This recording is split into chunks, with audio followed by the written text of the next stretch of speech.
And it wasn't difficult for me to figure out what was transpiring.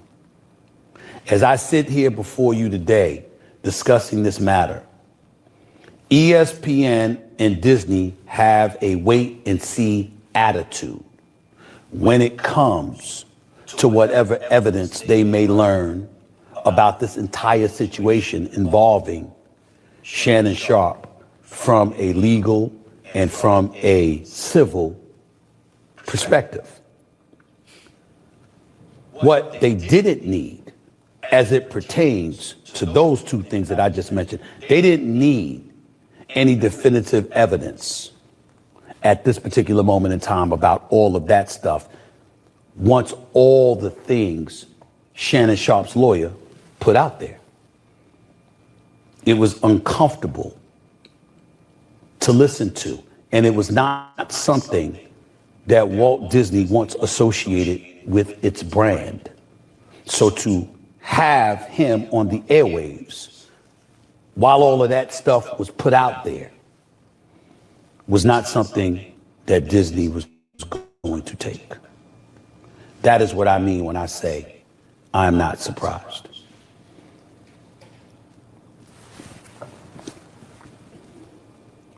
In getting to know Shannon Sharpe, I know a lot of things that he has articulated that he has been through in his life. I can't imagine too many things in life tougher than what he's going through now. And there's a lot of people out there talking a lot of smack and a lot of stuff about him. You will never hear that from me. It will not happen. I don't give a damn if we speak a day from now, a month from now, a year from now, years from now. He's my friend. And it's always going to be that way. I'd say the same thing to you about anybody else that I know to be my friend. Worldwide leader that is ESPN. I don't know when this joint came out, man, but the other joints I saw. Hold on, I'm trying to find the. Hold on, man.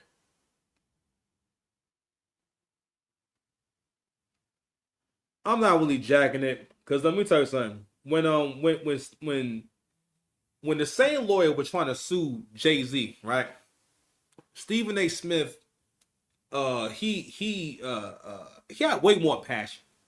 He sounded way more like basically he was way more supportive of Jay-Z. And I did some shorts earlier where I said, listen, I don't know the nature of their friendship, but I know you have not spent as much time around Jay-Z as you have around Shannon Sharpe. I understand that y'all may not be like serious friends, but the optics look crazy. And the reason why I wanted to bring the situation up with Shannon Sharpe and Stephen A. Smith. Now, this don't really sound as bad, but it doesn't sound as though you're being supportive or sound as though you're speaking to the best parts of Shannon Sharpe. If anything, the other videos I saw, matter of fact, hold on, man, pause. Hold on. We gonna find them. We ain't gonna be lazy. Like he stood with Jay-Z. Because we're talking about a friend of mine who is Jay-Z. And I'm saying for me, Stephen A. Smith, there is no way in hell I believe this about him. When he heard about Jay-Z, he said, this is not true. When it came to... Yeah, he was just way more passionate. You know what I'm saying? He said, like, he just used more passionate vernacular. He said, no way in hell. This is not possible. Like, fam, you didn't say shit. Even in that last statement that says, that makes the viewer at home empathize, or I'm sorry, have more empathy for Shannon Sharpe and sympathize with the situation. Shannon Sharpe is in this situation because he had a relationship with someone. He didn't do anything to this person. Let that sink in. The end of dating, ladies and gentlemen. You gotta realize, and more men who are on the come up are realizing that I don't need to be doing this just to get a woman. I know that's a tough concept for a lot of y'all out there. Goddamn Mitches. It's a situation.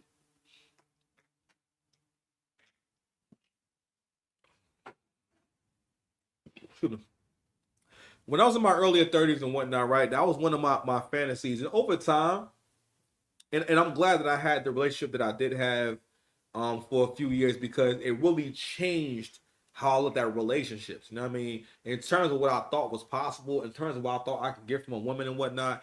And also it was my practice in like being a boss. You know what I'm saying? My practice in bossing up. And it changed, like it gave me a lot more confidence in my ability to lead a woman, right? But when that relationship was over, and actually, and it was over really at perfect timing, because every day, even when I'm slacking and I'm not doing as much content, the day still flies by. I'm still like, it's still, I'm always doing so much. I'm always working so much, right? But I always say, I realized that, damn, I couldn't have realized my genius the way I have if I was giving energy to anything else besides working and my religion, you know what I mean, and my religious activities and this content. Because again, I plan on giving y'all content in other forms. I'm not just doing this. That doesn't make sense. I'm giving y'all the six pass universe. You understand? Actually, you know who's doing this exact thing? Stephanie Sue. Stephanie Sue has, like, let's see, Miss Mango Butt, Stephanie Sue, Rotten Mango, that's 3. I feel like she has a fourth channel. And they all do fucking numbers. That's how you do it. We get 4 channels, okay, talking about different shit. It's very possible, man. I need to open your minds up. But anyway, but I always realized that, damn, it had to happen that way, because also because I always say, do I believe I can become this dude? Do I believe I can become this person who can get millions of subscribers? Yes, I do. If that's the case, right, that means I can make millions of dollars. Yes, I do think I can do that, right? So if that's the case, I realize, like, damn, how would she fit into that transition? And I'm not saying that she couldn't have, but again, doing long-term thinking and using foresight, I said, hold on, you know what? Let me, and again, I really didn't want it to end, but because of the circumstances and whatnot, I was like, you know what? I have to make sure that this thing happens, because we talked about this before we broke up. This channel was a part of our shared goal, because this was going to feed us for real. But some shit is a solo mission. And it's very sobering when you realize that, well, if you're doing something, you're going to have to do it for you. And men are going to stop wanting to accumulate wealth just for women or just to give it away. Because for the most part, in our minds, sacrifice feels good. Men still enjoy sacrificing. As long as the women and kids are happy and all right, men do not mind sacrificing. They may be tired and they may say, oh, damn, I'm tired as hell. But he doesn't resent his family for having to sacrifice for his family. And men mostly were more upset with the disrespect and lack of appreciation shown to the body family. And fellas, that's another thing too. If you're going to get married, you have to be with someone who speaks life into you and speaks highly of you, because she's going to speak highly of you to your children, right? And you're more likely to have a peaceful household, because it's a cycle of respect. Versus, you know what I mean, like, yo, Angry Man made this point a while back about how the mother is the teacher, the child's first teacher, with that whole concept. And he was like, you know, the children are meant to carry on their father's legacy. But then he said, how can you carry on my legacy if you hate me? And I said to my boy the other day, I said, damn, well, yeah, I would like to have more. Now I think about having more kids a little more often.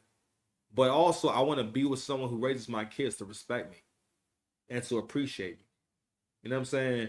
And black men in particular are raised to find pleasure in self-sacrifice, giving your all, crashing out. Basically, they're just crash out culture. You are not even respected as a black man if you're not wanting to crash out at any moment, especially if you want to crash out over a black woman. You understand? Hold on a second, y'all. So like I was saying, man, and this also gets into, oh my bad. Let me finish playing this clip. You know what I mean? But yeah, man, my bad. Shannon, he was like, I wasn't there. It's important to point out a couple of things. Number one, I was not there. I can provide no eyewitness account. I gotta keep it static, you know what I'm saying? Because he wasn't there for Jay-Z neither. He wasn't there for Jay-Z. You were not there for Jay-Z, but you went out on a limb because of the character of guy you know. So I'm not saying that you're wrong for that. I'm saying I would have thought that the same standard would be there, right? If for a guy you work with. I sincerely wish him the best. I got love for him. Interview with Stephen A. And it was in that interview, right, that I thought, yo, that's not how you're supposed to talk if you have a good relationship with somebody, right? Especially when you know that they need your assistance. Because for the most part, you gotta understand something. That's the competitive mind. That's the part of competition. A lot of you fellas, you don't like that. And you're not going to like it because you soft. You think like a Mitch. You think like a woman. You deal with things like a woman. And the thing is that life for men is tough. All right. Some situations just require you to be a little bit tougher. Not to get upset, not to take shit personally, but to be a little tougher. That's a sign of low testosterone. When you find yourself taking shit real personal, and testosterone's low. Goddamn Mitches. But this is what people don't understand about competition. Think about competition, right? If you're truly great at anything you do, right? It's like your relationship with people who are in a similar field or people who are this, like, whether you're a man or not, whether he like the closer they are to doing the exact same thing you do. Like, so for example, they're both sports commentators, right? No matter what, if you're at all great at what you do, your relationship with other guys is always going to be like you're the bull that their wife really loves and they're the cuck, right? I'm saying, and like, and for the most part, you're like a bull really trying to be friends, like close. But let's say like it's not a cuck situation where the cuck really enjoys it. The cuck just deal with it, right? And that's what it's like, because for the most part, whenever you're doing your thing, when they watch you do your thing, for them it's like watching someone fuck their wife, right? And depending on how great you are, it's like them having, for them it's like having to watch you fuck their wife better, and they have to know for a fact. Cause that's what it is. When you're great at what you do, it's like they know you fuck their wife better than they can. That's what it's all about.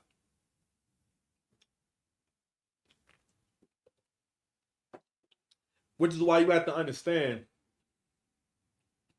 why Stephen A. Smith is not coming to his defense. I keep trying to talk to y'all black men about the hater in your bed and the hater right next to you. There's a hater in my bedroom. God, just let me be great. There's a hater in my bedroom. Copyright, April 27th, 2025. Stop playing. You understand? Like I said before, I'm gonna say it again. Let's go ahead and put you in the Summer Jam screen. Stephen A. Smith has a hater's hairline. Everything about his face says hater. His facial expression say hater. If the player haters ball was really a thing, Stephen A. Smith would definitely be there. Dressed just like this too. He's not even going to try to change up dressed just like this.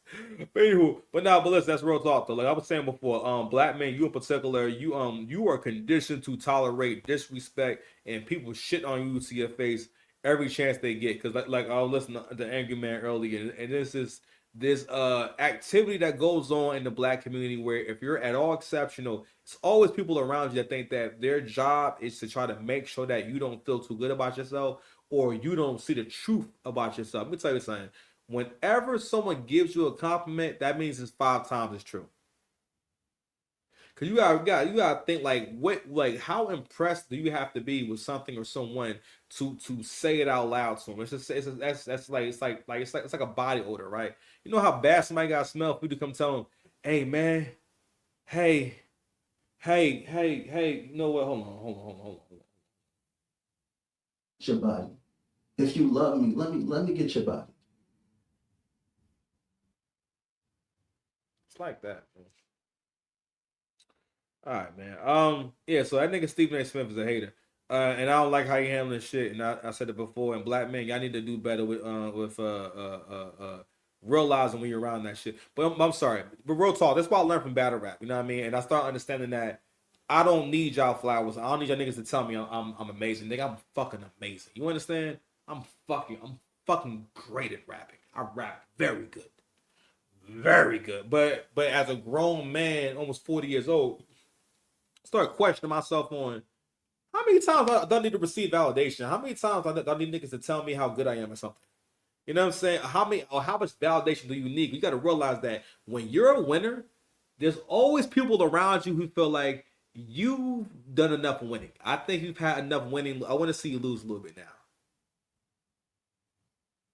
That's how we look at winners. So when you choose to be a winner, it's what you're going up against.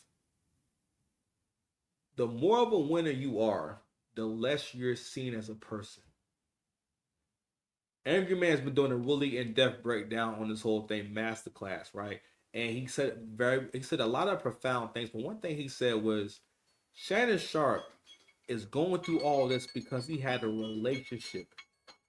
Just for having the relationship with the young lady, he's going through all this. He's done nothing to this person. And this is a sad day and age when a rich man can't enjoy having a sugar baby, going about your day. Schnafty work came. On to the next topic. All right, let's get to some Drake news, man. So shout out to let's get to a few Drake teams right here. So shout out to Vibes Cartel. It's crazy how Costa that Costa got on. It's crazy how Costa's bedroom has turned into the new Breakfast Club, the new spot. You know what I'm saying? And I love how Angry Man broke down just like the whole moment. He was talking about how like Costa has not changed the format of the show. He ain't changed what he does, nothing like that. You know what I'm saying? He's kept the show as is. You know what I mean? Because people did, because I used to like the Hodge twins, but when I saw them niggas in the studio, I said, nah, ain't the same. Ain't the same. I don't want. We like it because it's organic. You feel me? But anywho, so if you guys don't know, Drake gifted Vibes Cartel a owl chain, which is a one of two. It's only two made. All right, it's like a super expensive. I think it's like all diamonds. It's something crazy. But anyway, check it out. I mean, my favorite artist. I mean, in what genre are you talking? Well, my favorite rapper of all time is Tupac, which is where I got the sign from. So Tupac, the West Coast. Yes. So I do this. It's Empire, Portmore Empire. Wow. Or we can say Waterford, which is in Portmore where I grew up. Yeah. So Tupac is my favorite of all time. Of all time, dead or alive. Damn. Tupac. Wow. Alive, you know Drake, you know Lil Wayne, Yeah. you know Kanye, you know what I mean, and I like a lot of the young guys too, like NBA Youngboy. Okay. Okay. Okay.